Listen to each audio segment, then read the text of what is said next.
E aí, moçada, tudo bem com vocês? Tudo tranquilo, tudo em paz? Que coisa boa! Passando aqui antes tarde do que mais tarde, né, galera? Seguinte, passando aqui para deixar o último vídeo, o último e derradeiro vídeo sobre o livro As Barbas do Imperador. A gente vai falar hoje dos capítulos 13, 14 e 15 e talvez alguns comentários. Bem, o capítulo 13 se chama A República Não Pode Mais Esperar pela Morte do Velho Imperador. A verdade é que, apesar do ano de 1889 ter começado super bem para o Império, com um verbete do Brasil sendo lançado internacionalmente, é, na verdade, um verbete sobre o Brasil na enciclopédia, porque ter um verbete na enciclopédia, ou seja, ter uma menção sobre o Brasil na enciclopédia, era algo inédito, era uma coisa muito importante, muito relevante, porque a enciclopédia era a principal forma de divulgação de tudo no mundo naquela época. Pois bem, então, o Brasil começou bem, o Brasil estava sendo prestigiado, mas o clima aqui internamente era péssimo, muito ruim. E as coisas só foram degringolando pouco a pouco. O Dom Pedro passava já uma boa temporada em Petrópolis e, com isso, a campanha republicana só aumentava. Bem, essa imagem que vocês estão vendo aí, daquele mesmo cartunista Rafael Bordalo Pinheiro, que era português e ridicularizou a presença de Dom Pedro II lá em Portugal. Esse cara acabou vindo para o Brasil e nessa charge aqui ele está criticando a questão religiosa. Na verdade, ele está criticando Dom Pedro II em relação à questão religiosa, que eu acabei não explicando. Mas a questão religiosa, basicamente, é o seguinte: havia uma prerrogativa de que as ordens do Papa elas deveriam ser cumpridas por Dom Pedro II, porque o Brasil era um regime que a gente chamava, o Brasil tinha uma característica de a política e a religião se misturavam. A gente chamava isso de regime do padroado. Ou seja, as ordens do Papa elas deveriam ser cumpridas sem maiores questionamentos. Entretanto, houve uma ordem do Papa dizendo que todas as lojas maçônicas do Brasil deveriam ser fechadas. Devido à proximidade de Dom Pedro II com as lojas maçônicas, ele diz que essa ordem não seria cumprida, mas dois bispos, que eram uma espécie... Nessa época, os bispos eles tinham muita influência nos municípios. E aí, os bispos de Belém e os bispos de Olinda, eles não cumprem a determinação de Dom Pedro II. Ou seja, eles fecham as lojas maçônicas em suas respectivas cidades. Dom Pedro II, então, emite uma ordem de prisão dos dois bispos e isso causa um mal-estar terrível entre o Dom Pedro e a Igreja Católica, que afinal de contas quase 100% da população brasileira naquela época era católica. Então, Dom Pedro cria um problema muito sério para ele. Entretanto, essa situação, então, entretanto não, não é esse recurso aqui que eu queria utilizar. O que eu queria dizer é o seguinte: por causa disso, então, a situação de Dom Pedro vai ficar bastante ruim. Ela já estava muito ruim com os militares, desde a época da Guerra do Paraguai, mas ela só degringolou com o passar do tempo. E aí a situação piorou também com a abolição da escravidão, porque os cafeicultores, que eram contrários à abolição da escravidão, eles se mobilizaram também favoravelmente à República. Pois bem, chega novembro de 1889, o exército ali se mobiliza, e aí no dia 14 de novembro, os militares chamam o militar, o marechal de maior prestígio, que era o Deodoro da Fonseca, o Marechal Deodoro da Fonseca, e o Marechal, então, que estava doente nessa época, ele lidera um golpe contra o presidente, o primeiro-ministro de Dom Pedro, né? O presidente do Conselho de Estado, e aí que era o Visconde de Ouro Preto. Ele estava ali no poder, então os militares chegaram e disseram que tanto o Visconde de Ouro Preto quanto o restante dos quanto o corpo de ministro estavam todo mundo preso. Bem, então o Visconde de Ouro Preto manda um telegrama, manda lá um recado para Dom Pedro II. Dom Pedro II, a princípio, ele reage de forma muito tranquila. Ele acha que aquilo não vai dar nada. Isso aconteceu, pessoal, no dia 14 de novembro. quando os militares dão ordem de prisão para o Visconde e o Visconde manda um recado para Dom Pedro. Entretanto, mesmo que Dom Pedro achasse que não ia dar em nada, ele acaba retornando com a sua família para a cidade do Rio de Janeiro. E quando ele chega aqui no Rio de Janeiro, para sua surpresa, ele vai receber um outro recado dizendo que o governo provisório daria aí 24 horas para Dom Pedro sair do Brasil. A questão toda é o seguinte: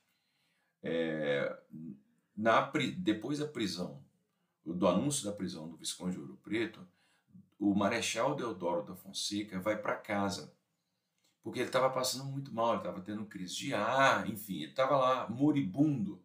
E o que acontece? Os militares mais empolgados em relação à República acharam que a destituição do Visconde de Ouro Preto não era o suficiente. Então eles precisavam ali dar mais uma notícia, mais alguma coisa, algum gás para o Deodoro se empenhar em proclamar a República. Porque o Deodoro da Fonseca, ele era monarquista, ele era próximo de Dom Pedro II.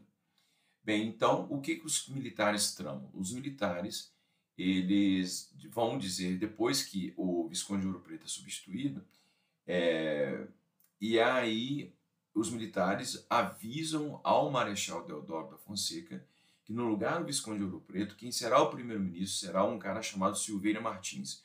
O Silveira Martins, ele é inimigo pessoal do Marechal Deodoro da Fonseca.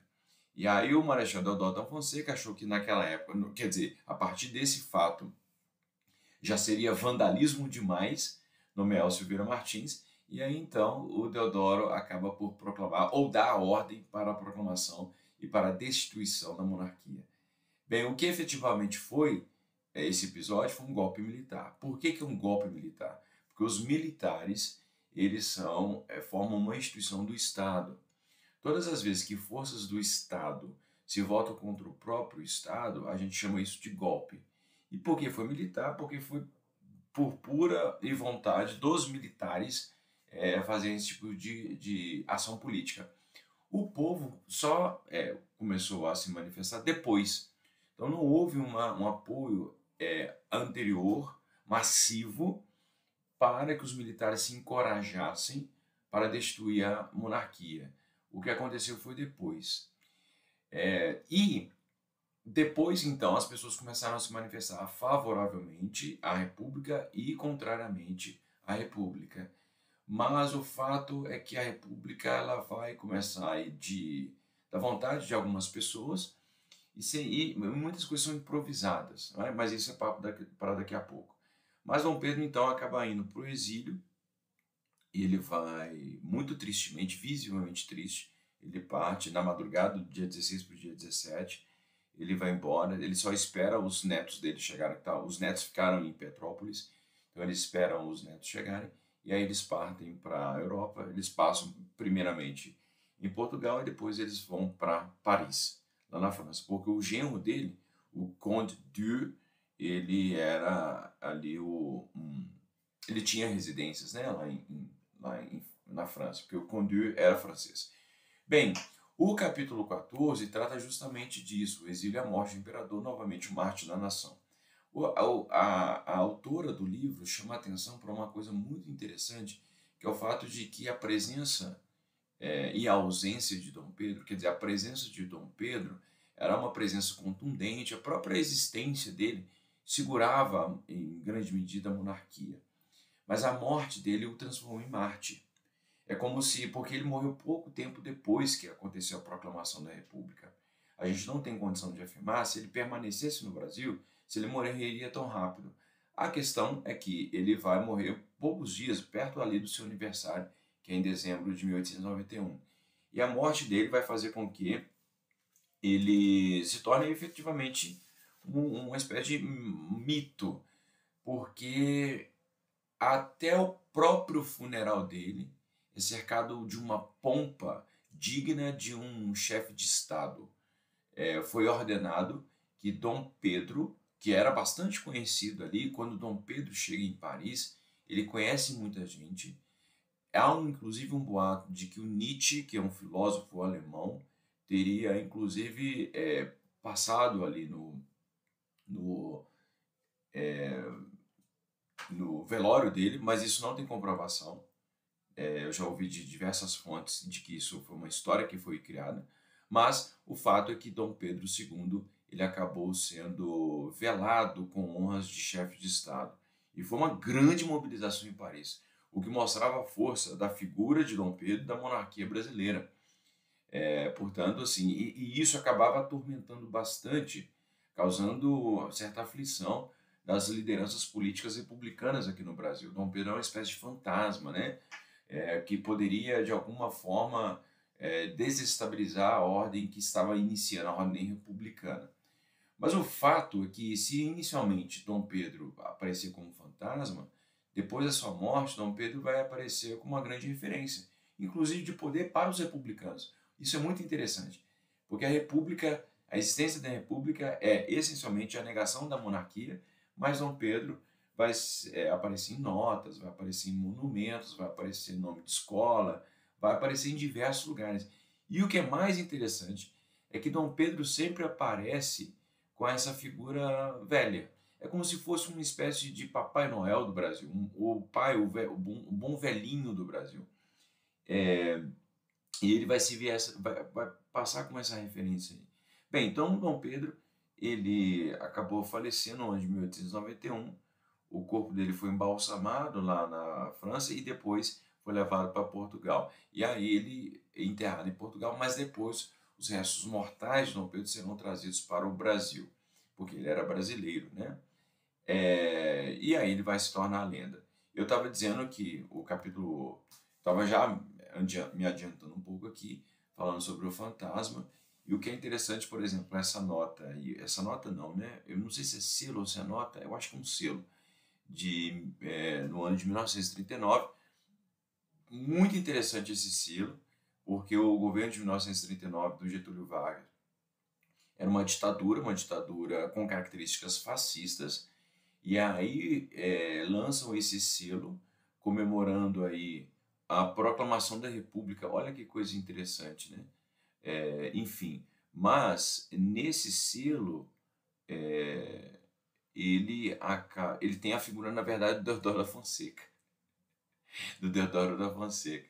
Mas o fato que eu queria chamar a atenção aqui é que o Getúlio ele vai se empenhar pessoalmente para trazer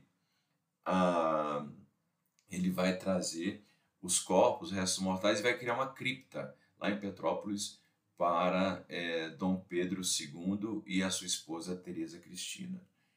E foi no ano de 1939. Olha que interessante, porque por um lado ele lança esse selo com a figura do Deodoro da Fonseca. É como se o Getúlio Vargas continuasse o legado da proclamação da República. Ali já tinha 50 anos, né? Uns 50 anos da República. E há 50 anos da República é quando o Brasil está sob uma ditadura com características fascistas, né? Uma coisa muito peculiar da história do Brasil. E Dom Pedro acaba depois, os restos mortais são trazidos para cá. E aí ele se torna essa grande referência. Ele aparece, como eu disse anteriormente, em cédulas, moedas, nome de escola, nome de rua, até tem o nome da cidade até hoje, Petrópolis, né? E por aí vai. Tá bom, moçada? Então é o seguinte, eu espero que de alguma forma vocês tenham aprendido alguma coisa a respeito desses fatos todos relacionados ao Império Brasileiro e também a forma como aconteceu a proclamação da República. Eu já tenho alguns vídeos que eu gravei sobre a República, vou retomá-los e vou dar sequência a eles, bem como eu também vou gravar outros vídeos sobre também sobre o Império, porque tem muito assunto para tratar. Tá bom, gente? Um grande abraço para vocês e a gente se encontra até mais. Tchau! A gente se encontra até mais. Foi uma péssima despedida, mas vocês entenderam. Um beijo para vocês. Até mais, gente.